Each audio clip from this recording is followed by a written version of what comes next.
Hello my little beauties, it's David Connolly here from DCRadioNetwork.com.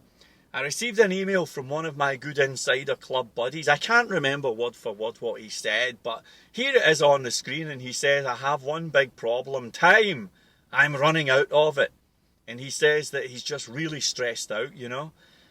Now this is a guy who I've spoken to for a while online, and he's a really good web developer, really super intelligent, super talented guy. And he would like to start up his own web development business. But he's just too stressed out, man. He's too busy. And he just doesn't have time, you know. So I wanted to do a little video, and I wanted to talk about stress. And I want to talk about time. Because I have some interesting theories when it comes to stress. I actually think that most people are stressed out. Most people are stressed out with their miserable jobs and family obligations and paying the bills and all that. I mean, if you're not stressed out, go and watch the news, you know. I guarantee you'll be stressed out pretty soon. Most people are stressed. But you know, here's the strange theory that I have. I believe that the difference between a winner and a loser is that losers run away from stress, but a winner runs towards stress. Can you handle that? So here's a quick analogy. Imagine if you take, for example, take your average guy from the street and chuck him in a gymnasium and say, okay, go have a workout, see how you feel. Now your average person, if you put them in a gymnasium, would be like, they'd be working out and going, oh, this is so stressful, the pain. And they basically would quit. They wouldn't want to go back, right? But if you take, say, a champion bodybuilder and put that person in the same gymnasium, well, they're going to have the same kind of feelings, like, you know, lifting weights and all that. But the difference is the champion actually runs towards the stress. They embrace the stress. They love the stress. And as a matter of fact, if they don't get that feeling, you know, then they actually feel shortchanged, man. They feel like, man, that was no good, and they'll get depressed. They actually relish the stress. And I know that sounds like a silly analogy, but I think it's the same with pretty much everything in life in general. Most people run away from stress. Most people are trying to feel comfortable, man, you know. And that's why most people hold down miserable jobs, and when they come home at night, all they want to do is watch TV. And when the weekends come along, all they want to do is go out and get drunk, you know, talk about the ball game. Most people are running away from stress, man, I'm telling you. You know what I think? I think that if you really want to make a positive and lasting change, then you should be the guy who runs towards the stress. You see, that stress tells me that you are in the zone. You're actually in the right place at the right time. You are doing stuff. You are making things happen. And you are alive. So, don't worry about stress. Stress is good. And don't make the mistake that I made for a long time, where you say, okay man, I'll do this, but I'm in hell, and someday, if I just put up with all of this hell, then someday life will be good. Listen, that kind of thought process doesn't work. Instead, I believe real change comes when you say, do you know what? This is brilliant, you know? I mean, I know it sounds kind of crazy, but, you know, all of those deadlines and clients and demands and all that, and all of this, you know, these impossible to-dos and all that, there's actually something kind of majestic about it, something mad about it. And I know it sounds kind of crazy, but I actually love this stuff, man, and maybe you can as well, you know?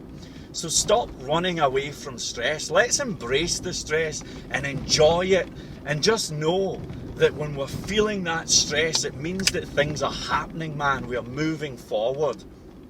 Now, you said that you don't have enough time and you're running out of time. Well, I suppose we're all running out of time.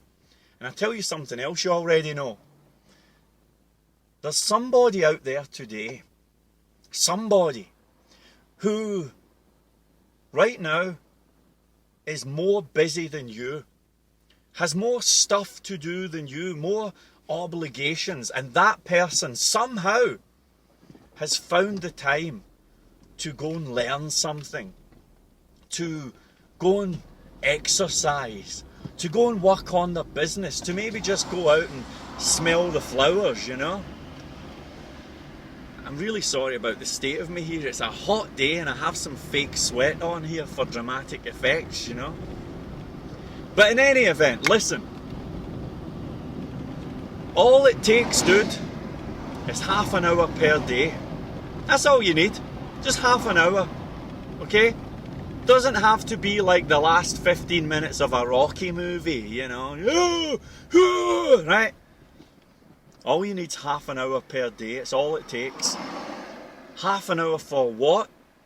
Well, you don't need me to tell you that. You already know what you have to do, right? You know what you have to do. And I'm saying that if you can just find half an hour. Now think about this. That just means waking up 10 minutes earlier, finishing dinner 10 minutes earlier, and maybe going to bed 10 minutes later. That's half an hour. Maybe it means not hanging about the, I don't know, YouTube or some discussion forum or something. Maybe it means watching a little bit less TV. We can all find half an hour per day. Most people think that half an hour is never going to make a difference. It's never going to change anything. I'm telling you right now, half an hour can be the difference between winning and losing, you know. It's everything. And I don't want to show off, but I am the guy who fights for that half hour. Today I was meeting somebody for lunch, and at the last minute she phoned and said, listen, I'm going to be half an hour late, you know. Most people in that position would have said, yeah, that's okay, and they'd have hung around for half an hour. But not me. I looked at my watch and I realised, you know what? I'm just round the corner from my own house, and I ran home, I switched the laptop on, and I managed to do some work, you know. And I don't want to bore you with the details, but it was really good work. And even though it was only a short amount of time, I know that this is going to translate into revenue a few months down the line. I was actually doing some search engine optimization, you know. And I know that the time I spent today is going to make the particular site that I'm working on get a higher ranking on the search engines. There's no question about it. And that's really all you need. Are you willing to fight for the half hour per day? Because I'll tell you something. When you add up all those little half hours, that's what's going to make the difference. That's what's going to make the difference between winning and losing. And as Al Pacino says, between living and dying. Just half an hour per day. And if you cannot find half an hour per day, then you need to rethink your whole life.